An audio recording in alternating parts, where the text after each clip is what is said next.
ঝলসাতুরি তালবাহানা আইনের ফাঁক ফকর মালিকরা পাচ্ছে না। এখন তারা বিদ্যুৎ গ্যাসের অজুহাতের কথা বলছেন। বিদ্যুৎ গ্যাসের সমস্যার সমাধান আমরা চাই।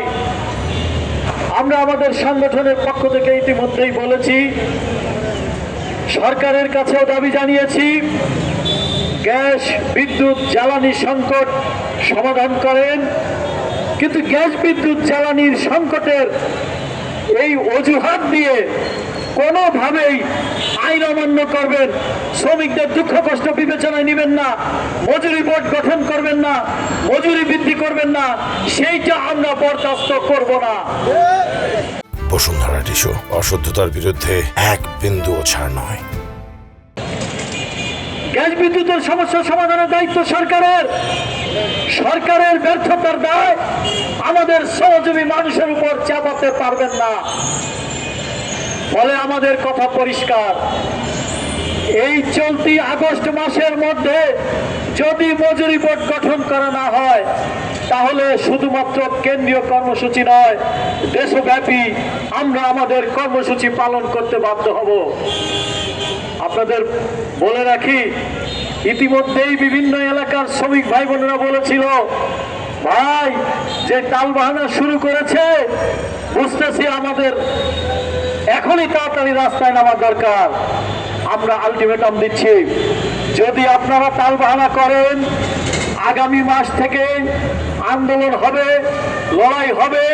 তার জন্য যদি উৎপাদন অর্থনীতির কোনো ক্ষতি হয়, তার দায় দায়িত্ব এই বিজিএমই এবং বিকেএমই কে নিতে হবে। তার দায় দায়িত্ব আমরা শ্রমিক সংগঠন নেব না, কারণ আইন কয়েক মাস ধরে অমান্য করতেছেন এবং সরকারকেও সেই দায় দায়িত্ব নিতে হবে। কারণ মজুরি বোর্ড গঠনের দায়িত্ব সরকারের। আইনে বলা আছে, মালিক পক্ষ বা শ্রমিক পক্ষ যে কোনো পক্ষ আবেদন জানালেই সরকার আলোচনা করবেন। আর আইনে এবং শ্রমিকদের প্রয়োজন, উৎপাদনশীলতা, শিল্পের সক্ষমতা, মুদ্রাস্ফীতি, মূল্যস্ফীতি, এইগুলাকে বিবেচনায় নেবেন। আমাদের নেতৃবৃন্দ বলেছে, জিনিসপত্রের দাম আমরা সবাই জানি, জিনিসপত্রের দাম বাড়ছে, বাড়ি ভাড়া বাড়ছে, গাড়ি ভাড়া বাড়ছে, চিকিৎসা ব্যয় বাড়ছে, অর্থাৎ জীবনের ব্যয়ভার অনেক বেড়ে যাচ্ছে।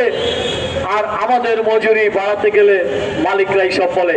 আমি মালিকদের আহ্বান করছি, বিজিএমইএ বিকেএমই এর প্রেসিডেন্ট সাহেব এবং দায়িত্বরতরা আসেন, আলোচনায় বসেন, হিসাব দেন আপনাদের প্রফিট মার্জিন কত। আজ পর্যন্ত বাংলাদেশে গার্মেন্টস মালিকরা তাদের হিসাব দেয় নাই। তাদেরকে হিসাব দিতে হবে, হিসাব দিতে হবে। কিন্তু সাধারণভাবে আমরা কিন্তু বুঝি আপনারা এখনো কি ধরনের জীবনযাপন করেন, কি পরিমাণ মুনাফা করেন, কিভাবে আপনারা সম্পদের পাহাড় করছেন। সামান্য পুঁজি দিয়ে লাখ লাখ টাকা বিনিয়োগ করেই শত সহস্র কোটি টাকার মালিক আপনারা হয়েছেন। আমাদের শ্রমিকদের সস্তা শ্রম, এমনকি শ্রমিকের লাশের উপর দাঁড়িয়ে। ফলে এখনো সময় আছে, দায়িত্বশীল আচরণ করেন, তাহলে শিল্পের সংকটও সমাধান করা যাবে। আমাদের পরিষ্কার কথা, শ্রমিকদের দুঃখ কষ্ট বিবেচনায় নিয়ে শ্রমিকদের জীবনমান উন্নয়ন করা ছাড়া, সুষম শ্রমশক্তি ছাড়া কখনো শিল্প টেকসই হতে পারে না। ফলে শেষ কথা এই মাসের মধ্যেই মজুরি বোর্ড গঠন করেন। আর আমরা যখন এই দাবি জানাচ্ছি, আরো ষড়যন্ত্র চলছে।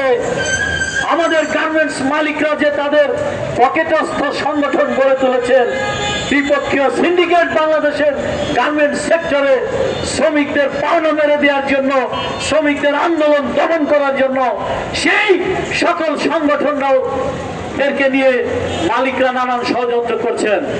কোন ষড়যন্ত্রে কাজ হবে না, কোন ষড়যন্ত্রে কাজ হবে না।